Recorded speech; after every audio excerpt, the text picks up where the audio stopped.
continuous basis. So when it comes, it won't be just a, I have to blow a gasket. You know what I'm saying? Y'all know, y'all know what I'm talking about. That means I don't want to lose it, okay? You know, sometimes God will show you something just blow your mind. Anybody ever? No. All right, okay. So we got to get this thing together. Tell you that we got to get this thing together. And so it's, you know, he just wasn't going to send 5-4 ministry gifts, restore them to the church, get the apostles and prophets, give them a blueprint, and then let them just go ahead and talk about it on Sunday mornings. Hey, that wasn't his intent. Go ahead. Just for us to sit around and we go through scriptures and all that. No, he wants this thing to really become malleable, which means it needs to be able to be tangible. Okay? It has to have some word for that word to settle. And then not just be in our hearts hidden somewhere, but demonstrated, right? Okay. We need to understand these things. Now, the enemy has been so, he knows what he's trying to do. He's trying to, just like in ancient times, he's just trying to keep us all divided. He's trying to keep us with our anointings and our gifts and our graces, and everybody's great and everybody's anointed, and just keep us separated from one another. That's never been God's intention. And the enemy back in the days, he knew what he was doing. He knew that he wanted to separate the body, and that's what he's been doing. And see, what the enemies used to do that were hostile forces against natural Israel, they would take them to foreign countries. And that's what the enemy wants to do. He wants to take us to foreign countries. He wants to change our culture. See, you look over there in 2 Chronicles, when he took the boys, I forgot their name myself. Go forget. But anyway, it was the last king of Judah. They ended up taking him. It's on the tip of my tongue. I think it's Jehoiakim. But anyway, he went over there. They stripped him and made him assume another identity of Babylon. And that the enemy knows if he can just separate us from the whole, he separates us. And some of the stuff, he entices us and we pick it up anyway. He doesn't have a hard problem because what he does before the big bang comes, he do little stuff. And he just tear your armor up. Then when the big stuff comes, you just welcome it with open arms. Here I am. Do what you want. And it's just small little things. Little foxes spoil the vine. It's not no big cataclysmic out-of-body Big Bang theory. It's an accumulation of thoughts like raindrops over and over and over and over and over till he penetrates you to get you to start thinking. And if it's frequent and if it's all the time and on a consistent basis, you will buy into it. Trust me. Samson, strong man, over and over Delilah came, over and over and over till he finally said, I give up. I tell you what's wrong with me. Finally told her where his strength was in his locks. She cut it up. But he said, she vexed me by her words. And that's what the enemy does. He vexed us by the words. Subliminal thoughts. We entertain them. We don't dissect them. We don't bring them into the obedience of Christ. And then those thoughts bring us into the obedience of what he intended for us. So he keep us divided. You get what I'm saying? And that's the tactic of the enemy. He wants to keep us divided. God never intended for us to be divided. Go to Psalms 144. Finally, scripture. Yeah. We got to always remember, man.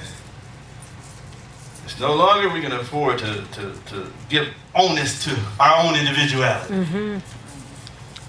My friend, he's about 85 years old. He said he had put a book out on apostles. He wanted me to put a foreword in, and I did. He said this. He said, the spirit of this age, individualism and independence. Y'all still going to Psalms 144? Have overtaken a people, created to find expression for their individuality within the context is everything, of interdependent relating members of the body of Christ. So the enemy has sucker punched us to think that what we carry is for us. And then we blackmail pastors because we know we got a talent. But I ain't going to offer it to the whole. And nothing irritates me more when I got to ask for what you got. If you know you got it, and then you can't offer it to the body, nothing makes me mad. I tell Prophet all the time, I say, why would this person have this gift and they know they got it, and I know they got it, and I'm mad because I can't tell them face to face because God won't let me. So all I can do is, but the power of suggestion, hoping they'll sit in service and hear me complain through the message. You know what I'm saying? So it's a little bit, you try to get people to say, hey, you got something that belongs to us. It's going to make us better. It's going to make us better. You spinning your wheels thinking you're doing something, but you can't offer it to us. That's good. Yeah. That's good. And you can't blackball me, blackmail me, because I don't care. I'm not going to go there with you. I know it needs to be a part of us. And we do hurt in some areas. We do make it happen, though. Am I right? We ain't going to close doors because you decide with your anointed self that you're going to hold on to whatever you have. You got a skill set. You got a base of certain knowledge and talent. And then you don't want to. That's the first century church was strong because they could lay down. The vision was so strong. It permeated their being. They didn't wait for something to fall. See, that's the thing. We wait for something to happen. That's not love. We'll see what we're going to get. That's what I'm saying. That's what I'm going there, but that's where I'm headed. But that's what we do. And it's a power play. And it's power playing. But it's a political spirit. And it's just bartering. You try to see what I can get off of it. You know what I'm saying? So we'll sit and wait till something fall off. Then we want to throw our hat into the race. Yeah. Oh yeah. Why? Because you know we gonna need it. Yep, hero. You know we need it. So it is a true story. I've had it for 20 years. So that's a true spirit. Yeah. That's a true spirit. It is political. Yeah, politicized. It's Herod, same thing.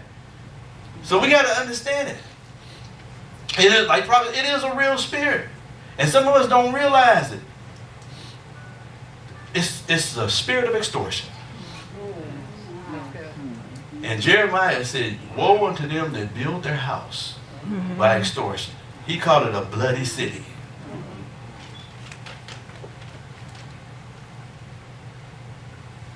When you have something and you join something, whatever you carry or whatever you know is available to everybody else. Can you imagine a husband and wife get married and they got married on the basis of pretense and the other partner don't know anything about what they got? Oh, it's tight. I don't really need nobody this morning. You know what I'm saying? But am I right though?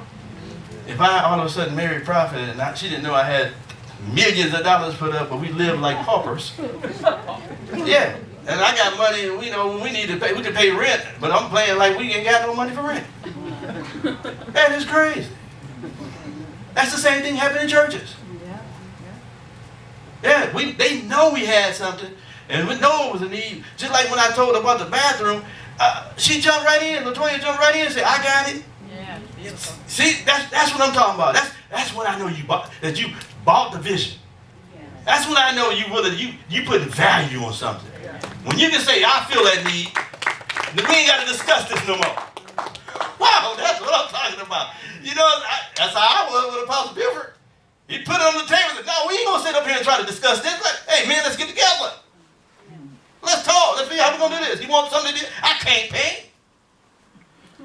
I get in there, I paint one wall for an hour, but I'm coming. It ain't had nothing to do, you know what I'm saying? I got Saturdays free, I'm going to paint. I get some breakfast on the way here, because they got some good breakfast on Lake Street in a row.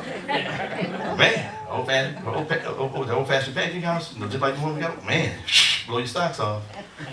I said, that'll get me, 2 birds with 1 stone. I can serve the vision. I remember one time Apostle came in. He said, "You still on that wall?" Hey, man. I didn't pick up that mantle from my grandfather. But he said, "All right, I'll finish it." I said, "All right, you need anything else? I go do whatever else you need." I didn't get mad. I was stepping out of my lane. I could have got mad and offended. Come on. Say that. My vision is in that man. Yes. My vision is in there. It breathes through him. I knew. I said, I ain't got time to play with my life. My life is in there. I ain't got time to play. Let them petty thoughts come up my head, try to stroke my manhood. No. I'll tell myself, you can't paint. People just say, "Yeah, I can't prophesy. I can't pray. I can't teach. But I'll pray, I'll prophesy, I'll teach. If it's a need, I'm going to do it. Friday night lights, yes. It's uncomfortable for me to stand up before people, but I'll do it. Come on. Yes.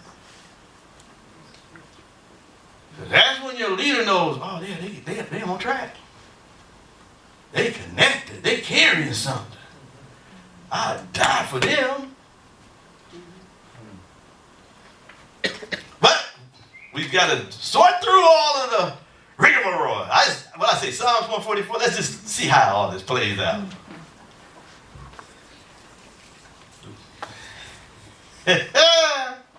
Psalms 144, verse 7. Verse 7. Y'all gonna get to hear some of my prayers, okay? Don't leave the church because I'm gonna show you this is what I pray. I said, send thy hand from above. Rid me, Lord, and deliver me out of great waters. What's the great water? The hand of strange children.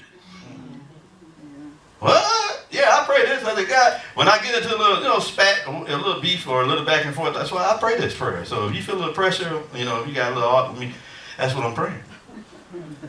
I said, deliver me out of this stuff, Lord. Mm-hmm. You know I've been faithful to serve the house. Mm-hmm. I don't deserve all this riffraff. I don't deserve this nasty feedback. Read me out of the hand of strange children. Underline them 2 words, because we're going to chop it up. Strange children. David said, I got some strange children. One translation said, foreign children. Some that didn't come from my bowels. That didn't come through my loins. Wasn't birthed by me. Didn't have my core values. Don't carry my convictions. Don't see things through my eyes. Said, rid me of them people. Get me out of them strange children. Deliver me from that stuff. See, because you got to understand, Paul had to, it talks about in Acts 26, it talks about how Paul, before he could preach, he had to be delivered from people. Yeah. If you're going to be a preacher, you can't be just wimpy. Right. Jelly bag. You got to know your face. You got to be